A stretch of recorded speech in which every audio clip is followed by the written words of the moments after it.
What if the most ordinary moment became a life-shattering tragedy?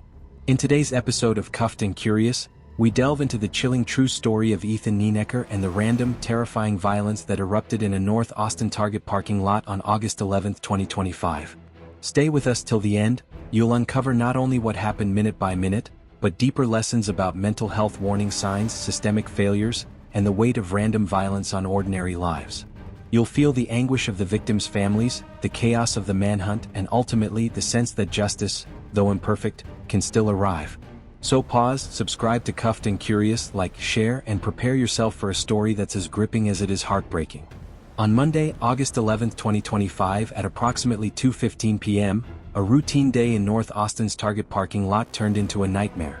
Inside the employee break room, or perhaps still outside, gathering carts, was 24-year-old Hector Leopoldo Martinez Machuca. Moments later, without warning, 32-year-old Ethan Nieneker appeared and opened fire. He shot Hector as he collected carts, then turned his weapon on a nearby family, 65-year-old Adam Chow and his 4-year-old granddaughter, Astrid Fung, who were preparing to drive away. We seen the first body on the ground, and then all the police started swarming in. It was just chaos. It's just a lot. Mental strain of having to see like dead bodies and blood and guns, and it's a lot. The central conflict emerges immediately. An innocent employee and a loving grandfather with his child, clinging to life in a routine moment, confronted by a violent stranger claiming to be Jesus, selecting victims at random.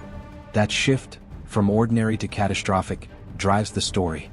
The power balance shifts instantly, from a peaceful scene to chaos ruled by fear. And the bigger question? How could this happen? But again, I can't say that as far as the victims he chose, those were random, but this man had some serious issues. And I think about the systems that failed. In a way, as we move forward, we're looking at this background, and again, this is going to be things that are going to be coming up in the months and years ahead. There were some serious failures here.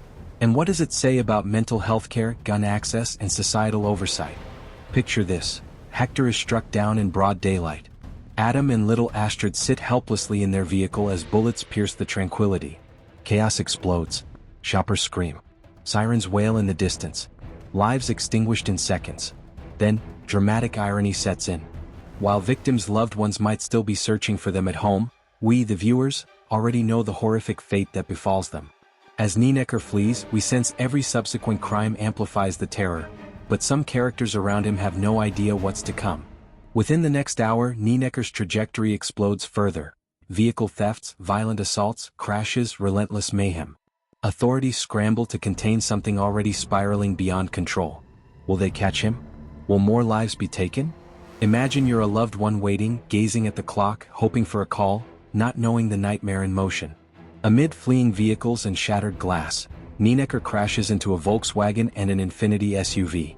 He leaps out, attacking the Volkswagen driver. Then, in a surreal moment, he breaks into, and fails to enter, a Waymo self-driving vehicle. But the most jarring image? He abandons his clothes in a porta-potty, appears naked, holding a Bible, and declares he is Jesus. This naked, erratic figure wanders through a backyard, a violent criminal one moment, a delusional mess the next. It's the convergence of madness and carnage, the moment that leaves us breathless. A man who just took lives is now exposed, mentally unraveling, and finally subdued with a taser. Within less than an hour, the chaos ends. Nieneker is in custody. The victims, Hector Machuca, Adam Chow, little Astrid, are gone. Families and communities are shattered. He now faces multiple charges, 2 counts of capital murder, including for the child, and first-degree murder, plus additional charges from assaults and property destruction. Justice in its legal form has arrived. But beneath the verdict lies a deeper reckoning. Mental health systems failed to track and deter someone in crisis. Gun access from family members, despite disqualifying background issues, enabled tragedy. Random violence can end any life in an instant. The life lesson is twofold.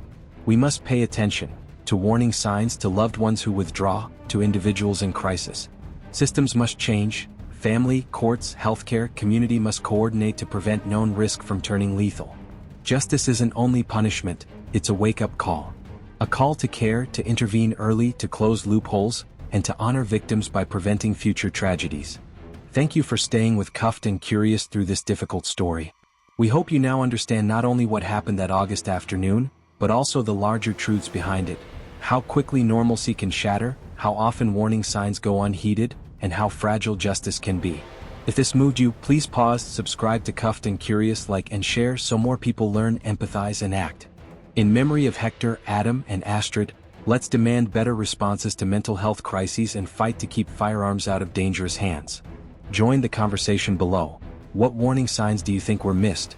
What reforms could help prevent stories like this from happening again? Your voice matters. Until next time, stay curious, stay human, and always stay safe.